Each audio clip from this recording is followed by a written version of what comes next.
Hello and welcome to Newsweek South Asia, your one-stop destination for in-depth analysis of security challenges, regional conflicts and the evolving threat of terrorism. Let's take a look at the headlines first. Pakistan's terror ecosystem crumbles as killings of terrorists surge. Political activists expose Pakistan's state-sponsored extremism in POJK at UN. And Afghan refugees lament forced removal from Pakistan, call it unfair and inhuman. Pakistan, a country that has harbored terrorism as both an ecosystem and a foreign policy tool, is now facing the consequences of its own misdeeds. The very defense and intelligence agencies that once provided sanctuary to terrorists can no longer protect the terror network they nurtured. As this entire system crumbles, repeated incidents of terrorists being gunned down on Pakistani soil raise serious concerns about the nation's deteriorating security situation. Yet, instead of taking accountability, Pakistan continues to baselessly blame India for its internal chaos, without a shred of evidence to support its claims. We have a report. Pakistan's terror ecosystem is under attack, this time from within.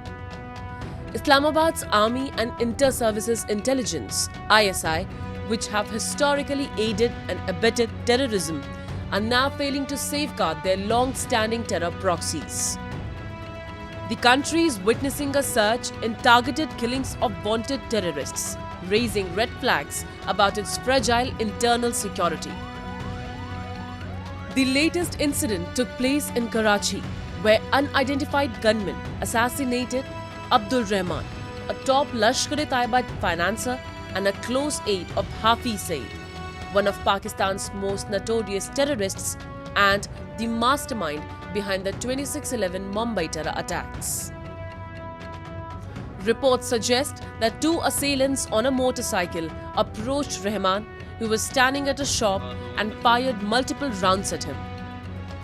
The attack, captured on video, shows the chilling precision with which the gunmen executed Rehman before escaping in broad daylight.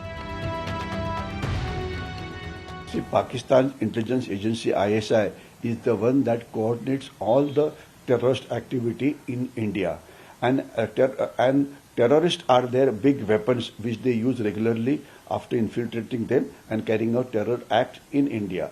But what has happened is these two terrorists who have been caught, who have been killed, they've been killed in open daylight while they were moving around in a city.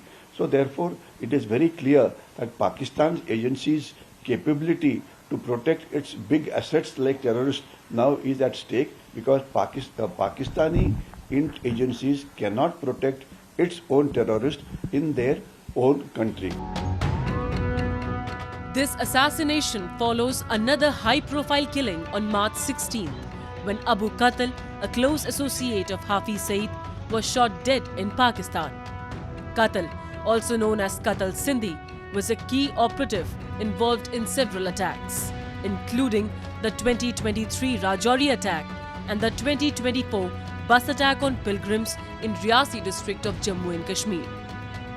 His execution-style killing in Pakistan, again carried out by unknown assailants, further exposes the country's worsening security situation.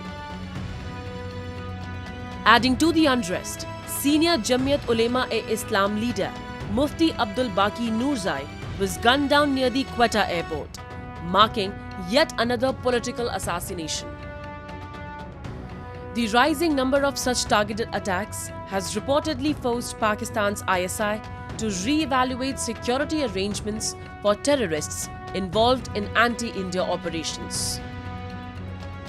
Many of these wanted terrorists are now being relocated to safe houses, a desperate attempt to preserve what remains of Pakistan's terror network. The ISI today started taking terrorist leader deeper inside the country, because they feel that nearer the LOC their elimination is possible. Also, there are certain areas like Balochistan, etc., where they can be killed more easily, or for that matter, even Peshawar, etc. So, therefore, they're taking them to safe houses where nobody knows as to where they are hiding. And this especially happens for important leaders, because, like, let's say, we know that when that one of the terrorists was killed, Hafeez Saeed was with him, and thereafter Hafeez Saeed has just disappeared from the scene. He is nowhere to be seen. It is said that maybe possibly he is injured also, but the fact is Hafeez Saeed is an important asset which Pakistan cannot let it get killed. So therefore he's been taken to a safe house. Over the past 3 years, more than a dozen operatives from Lashkar-e-Taiba, Jaish-e-Mohammed and Hizbul Mujahideen have been shot dead by unidentified gunmen, signaling a pattern of systematic eliminations. These assassinations, occurring in broad daylight, underscore Pakistan's descent into a complete security collapse. Rather than addressing the root cause of its internal instability, Pakistan has resorted to its old playbook, blaming India. In yet another baseless accusation, Islamabad was quick to hold India responsible for security failures in Balochistan. Today, the terrorism inside Pakistan, because of Balochistan Liberation Army, because of Khyber Pakhtunkhwa province where Pathans are fighting, also Tehrik-e-Taliban Pakistan attacking from across the Durand line inside Pakistan, and you see the amount of violence that is taking place in these two areas. The violence is hell of a lot, and Pakistan's economy is suffering, and Pakistan is the security is at such an all-time low that today 50% of Pakistani army is involved in carrying out only anti-terrorist activities in Balochistan and in Khyber Pakhtunkhwa. Traditionally, I have said before also, 85 to 90% of Pakistani army used to be deployed on the Indo-Pakistan border, because they always thought that India was number one threat. But now more terrorists more army is operating inside the country, and very less army on the Indo-Pakistan border, and a large amount of army is also deployed on Afghanistan-Pakistan border. So it very clearly shows that as far as Pakistani army is concerned, the biggest threat comes from within Pakistan, especially in Balochistan, along the Sipek corridor, and also in Khyber Pakhtunkhwa. Pakistan has a long and well-documented history of sheltering some of the world's most dangerous terrorists. From Osama bin Laden, who was found and killed in Abbottabad, to Hafeez Saeed and Masood Azhar, both of whom continue to operate freely in Pakistan, the country remains a global hub for terrorism. Pakistan has been declared unsafe for foreigners by several countries due to the rise of extremist violence, kidnappings and blasts. Several terror outfits operate from Pakistani soil. Pakistan was put on a grey list by the Financial Action Task Force, FATF, for financing and sheltering these terrorists, but still it remains a breeding ground for terrorists. These terrorists not only target neighboring countries like India and Afghanistan, but they are frequently engaged in terror acts within Pakistan, which remains a cause for concern for peace in the country.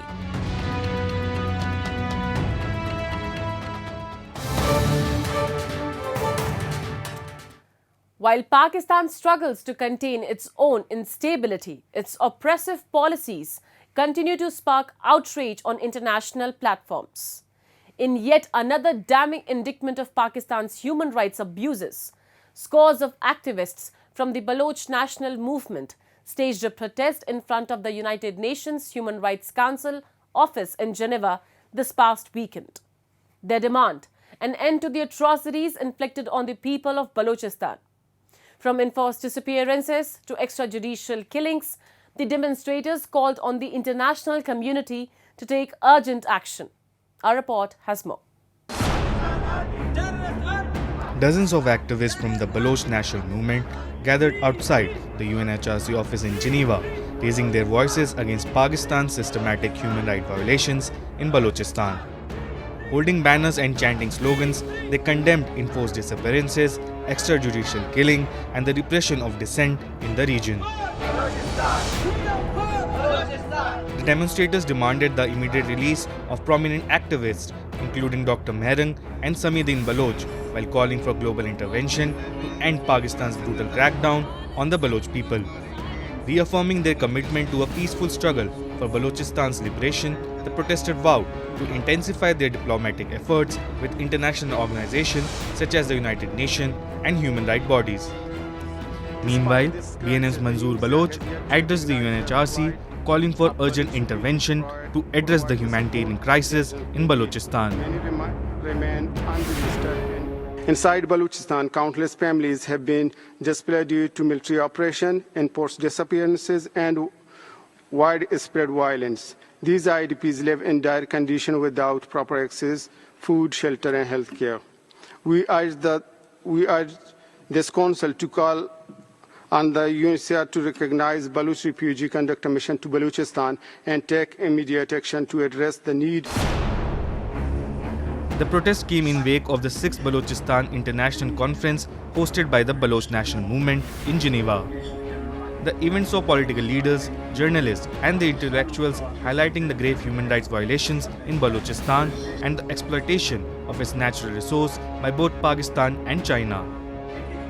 BNM's chairman, Dr. Naseem Baloch, underscored the alarming reality of enforced disappearances, extrajudicial killing, and economic marginalization faced by the Baloch people. And yet, despite these, our voices have been silenced, our leaders assassinated, and our youth disappeared without a trace. Balochistan today is bleeding. The notorious kill and dump policy has turned our home into a graveyard. Thousands of Baloch men, women, and children have been abducted by Pakistani forces.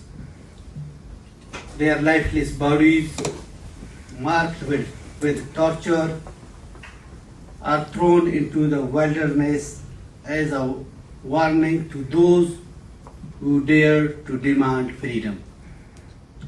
Thousands remain missing, leaving behind families trapped in a cycle of pain and uncertainty. Marking 77 years since Pakistan's forced annexation of Balochistan, Dr. Baloch reminded the world that the so-called integration was an act of aggression, not a peaceful transition. Since then, Balochistan has remained a battleground of operation where state forces unleashed brutal crackdown on dissent. The unrest is not confined to international platforms. On the day of Eid, thousands in Pakistan turned a movement of celebration into a massive resistance demonstration, demanding the release of detained Baloch leaders. In a stark reminder of the ongoing struggle for human rights in Balochistan, Mehran Baloch and several other activists have been recently detained in significant crackdown on dissent. This region, long marked by oppression and violence, continued to witness the relentless effort of those advocating for justice. As the crackdown intensifies, so does the global scrutiny of Pakistan's action. With mounting calls for justice and increasing international awareness, the question remains: how much longer can Islamabad suppress the voice of the Baloch people before the world is compelled to act?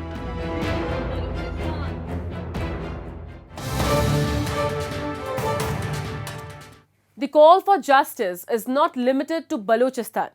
In yet another grim reminder of Pakistan's state-sponsored extremism and human rights violations, the United Kashmir People's National Party, UKPNP, has once again raised serious concerns over the deteriorating situation in Pakistan-occupied Jammu and Kashmir and Gilgit-Baltistan. Speaking at the 58th session of the United Nations Human Rights Council in Geneva, UKPNP leaders condemned Pakistan's role in fueling terrorism and systematically suppressing political dissent. At the ongoing UNHRC session, UKPNP activists held a powerful demonstration against Pakistan's oppressive policies in the occupied regions. Protesters denounced the increasing influence of extremist groups in POJK operating with official backing. They also highlighted cases of enforced disappearances, extrajudicial killings, and the stifling of free speech under Pakistan's draconian laws. I would like to highlight the terrorism and extremism in our area. Recently, our so-called Prime Minister and the government have announced and initiated a jihad in our area.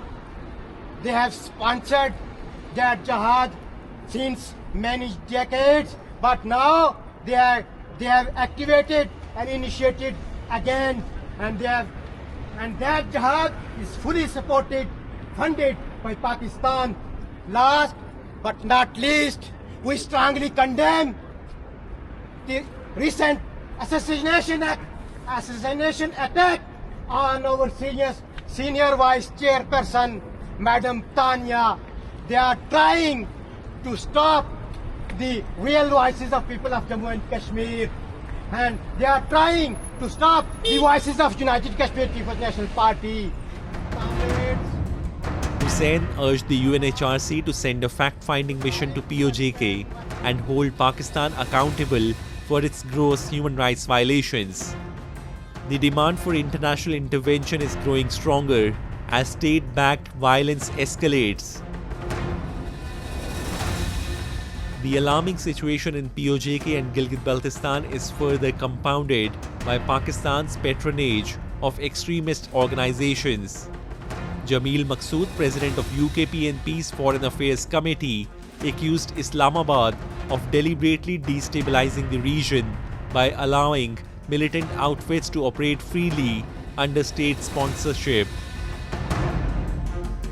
In Azad Jammu and Kashmir, extremist groups openly operate freely under official patronage. The de facto Prime Minister openly promote militant rhetoric and banned organizations mobilized on February 5th, misleadingly called Solidarity Day. Meanwhile, enforced disappearances of children like Tabish Zafar, Arslan Zubair and Saad Harun remain unresolved. The case of Raja Mudassar, subjected to secret trial by Pakistani military, highlights severe human rights violation. The government of Pakistan must be held accountable for these blatant human rights violations.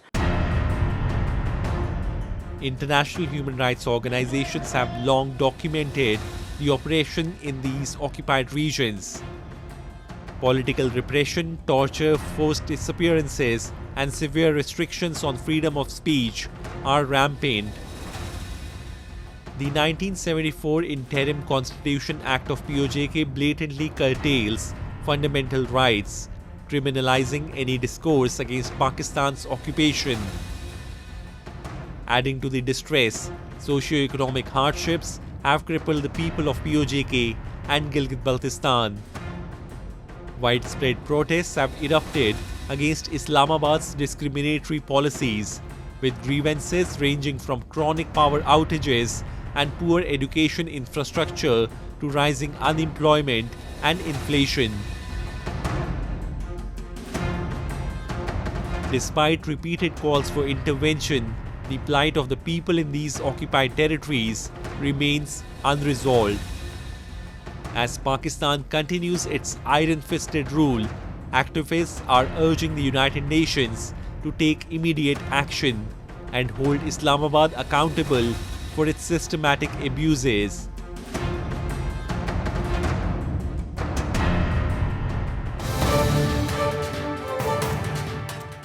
Pakistan's mass deportation of Afghan refugees has triggered distress and condemnation as thousands are being forced out of a country they have called home for decades. Islamabad's latest crackdown, which it justifies on security grounds, is displacing families, disrupting lives, and leaving many uncertain about their future in a Taliban-controlled Afghanistan. A report. As Pakistan pushes forward with its forced repatriation of Afghan refugees, heartbreak and frustration mount among those being uprooted. Despite spending their entire lives in Pakistan, many Afghans are being herded into camps ahead of their deportation, stripped of their homes, education and livelihoods. او دا سوچ موږ سره ظلم دی زیاتی دی ځکه چې اوس یو سړی په خاو بدو پوه شو په پاکستان کې خوري او سکي که نه پاکستان اوس موږ داسې دی لکه خپل ملک ځکه چې بچپن نه زه ګرځم پاکستان کې داسې یو ملک نه دی چې ما نه دی پاتې شکر الحمدلله ما ته پکې نه چا څه ویلي دي نه را سره ظلم شوی نه را سره زیاتی شوی دی نو موږ پاکستان نه دا خواست کوو او دا ترې غوښتنه کوو چې زموږ افغانیانو سره داسې یو رویه وچلیږي چې مونږه دلته پاتې شو مونږ خفه نه شو. Pakistan's Interior Ministry has maintained its firm stance, ordering all illegal foreigners and Afghan citizen card holders to leave by March 31st, warning that deportations would commence from April 1st. The crackdown, initially delayed due to the Eid holidays, has now resumed in full force. These sweeping measures, however, fail to acknowledge the human cost of expelling hundreds of thousands of people, many of whom have never even set foot in Afghanistan. For young Afghan students, the move has jeopardized their education and shattered their aspirations. زه په نام کې سبق وایم او یو څو ورځې پس امتحانونه وي موږ حکومت نه دا درخواست کړو چې موږ سره لږه نرمي وکړو چې موږ دا خپل امتحانونه ورکړو او مستقبل ځان روښانه کړو موږ چې بر واړې چې موږ نو دا سبقونه او دا هر څه پاتې کېږي نو موږ به څه کوو مستقبل کې به څه کوو موږ چې بر لاړ شو نه په ښه به پاږو نه په بده پاږو نو موږ دا خواست کړو چې موږ سره نرمي وکړه. Islamabad has repeatedly linked Afghan migrants to security threats, blaming them for a rise in militant attacks and criminal activity. However, these claims have been rejected by Kabul and no substantial evidence has been provided to justify the sweeping mass deportation. Critics argue that Pakistan is scapegoating refugees instead of addressing its internal security failures. For many refugees, forced removal means returning to a country that no longer feels like home. Decades of war, instability, and Taliban rule have turned Afghanistan into an uncertain and dangerous place, making resettlement an agonizing prospect. منګه یو د اصل نه د افغانستان لکه پیدایش هم د پاکستان نه منګه مشران چې ادر ټول د پاکستان کې پیدا شوي منګه یې کشران یو نو اوس چې فلحال موږ افغانستان له لاړ شو موږ نه په افغانستان کې خپل ځای پیژنو نو مطلب داسې څوک انډیوالان یاران دوستان دا نشته موږ چې افغانستان له لاړ شو نو په افغانستان کې څوک هم زموږ مطلب پیژندګلا نشته موږ ته په افغانستان کې ډېر زیات تکلیف په پاکستان کې شوی خوشحالۍ ښه پکې راغټ شوي پکې واړه او زاړه او ټول پکې پیژنو انډیوالان دي یاران دوستان هم دي نو موږ چې افغانستان لاړ شو فعلا په افغانستان کې زموږ هیڅ شی هم نشته. Since the start of the repatriation drive in 2023, over 800,000 Afghans have already been expelled. Pakistan, however, still hosts around 2.8 million Afghan refugees, many of whom fled decades of conflict. Among them are tens of thousands awaiting resettlement in the US and other Western nations following the Taliban's takeover in 2021. Human rights organizations have slammed Pakistan's heavy-handed approach, calling for immediate humanitarian considerations. The United Nations and other advocacy groups have urged Islamabad to halt forced deportations, citing the grave risks refugees face upon return to Afghanistan, where political repression, economic collapse, and violence remain rampant.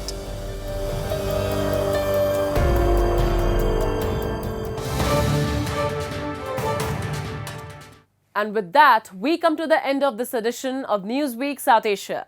We'll be back next week with more news, views, and analysis of the subcontinent. Meanwhile, do keep writing to us at nwsa@nin.com.